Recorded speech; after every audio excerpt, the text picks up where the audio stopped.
and welcome to my audio and video commentary about the inspiration to my final piece, which is a video installation to be presented in the Agony Fest at King George V School in Hong Kong.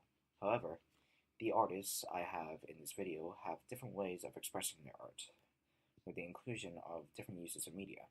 I will be talking about the process behind the exhibition, coming down to the technology used, which includes project mapping, as well as the cost for tech and how long did the work last. So yeah, let's get right to it. So the first artist I want to talk about is an artist I really admire.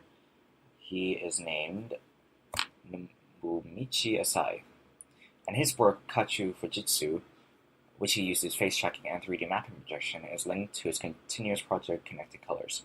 The main focus was the use of natural colors to bring out the beauty, peacefulness, and vast ranges of Japan's environment.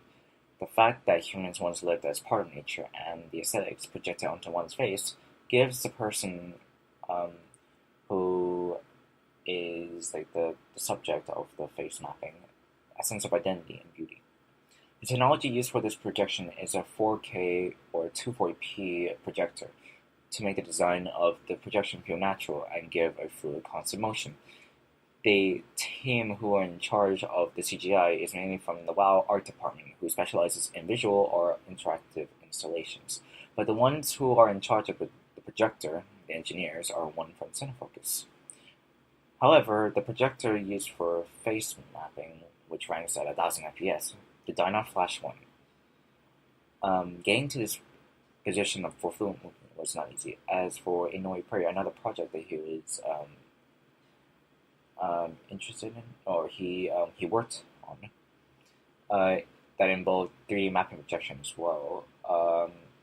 There was a trial and error phase for 3 months, so in turn I should be wary of that if I do 3D mapping projection. Another artist that inspired me was an English artist by the name of Rebecca Smith. Her work, Into the Woods, which was a collaboration with Peter Barber, took place in a single day, which she managed to set up in 6 hours to make shrink wrap or plasticine into a 3D shape, which is what 3D mapping projection is really based on. However, this comes with a slight twist. They project the same image, but with the wrap onto different depths. They also use spray paint to hold the projection, the interaction with light as experimentation. The main focus was the juxtaposition between traditional and digital techniques, or in other words, the techniques between times. This artist I researched before, which really inspired my work a lot, especially in my kind of subject in art. His name is a dandy punk. The main reason I chose Danny Punk because of his type of multimedia, because he wants a personal interaction with the characters and worlds from his dreams. He thinks the projector is the perfect way to bring his ideas to life, in which he would think they haven't seen anything like it. He wanted to make the way projection is shown by hand, to make the performance more or feel more alive and more human. The way the interactor interacts with the projection mapping is also another highlight, as it can come to show how far we can go between real life and fiction. This next artist is one of the most famous artists in the installation area, and his name is Bill Viola. One of Viola's most notable works is his installation Martyrs. This shows the martyrs, each portrayed by a different person across 4 separate plasma screens, conquering the elements: earth, air, fire, and water in order to push through into the light.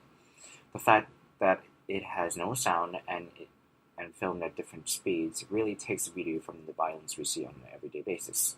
The production is held inside a studio, a professional studio, with controlled settings, especially to elements which are deemed dangerous, obviously fire. The artwork is currently at display in St. Paul's Cathedral in the UK and are on long-term loan. Out of all the artists that I mentioned so far, this artist is definitely my favorite. Unlike all the previous work listed, Joe Sub manages to capture his work on photograph rather than on video or live installations.